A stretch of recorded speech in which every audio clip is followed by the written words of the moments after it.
what's up? So in this video I'm going to show you how you can get the Dior filter in Instagram. So I found two filters now, so I have already saved them to my camera. This is the first one. This is Dior Babe, and this is created by Jessica Maryland. You can go to her profile and you can see all her filter here, and you can try it from here.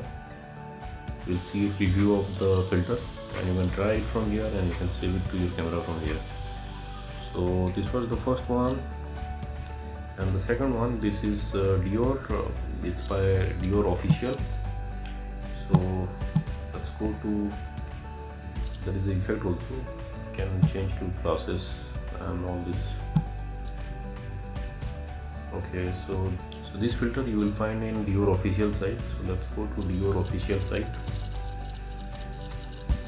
Okay, and this is the filter.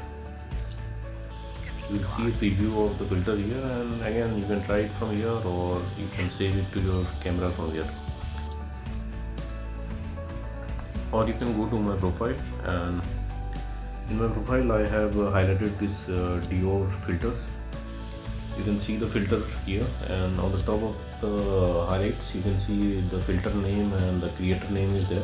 You can tap there, and from here also you can access these filters. You can try it and you can save it to your camera.